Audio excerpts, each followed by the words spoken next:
Before installing your tire chain, be sure to set your parking brake firmly. Remove your Z8 chain from the bag and place it on the ground. Remove the tightener from the bag as well. Unroll the chain so the tire side indicator is facing up. Slide the chain under the tire, then pick it up over the back of the tire, connecting the rear connector.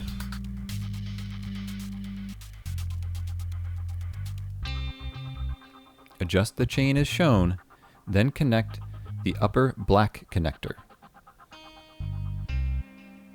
Next, connect the lower gold connector. Next, take the tightener and hang it on the chain.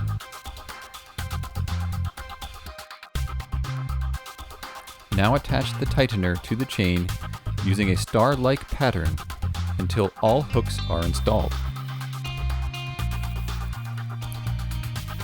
Your tire chains are now installed and ready for use. Start your vehicle and be sure to select any winter traction modes your vehicle may have. Please drive carefully.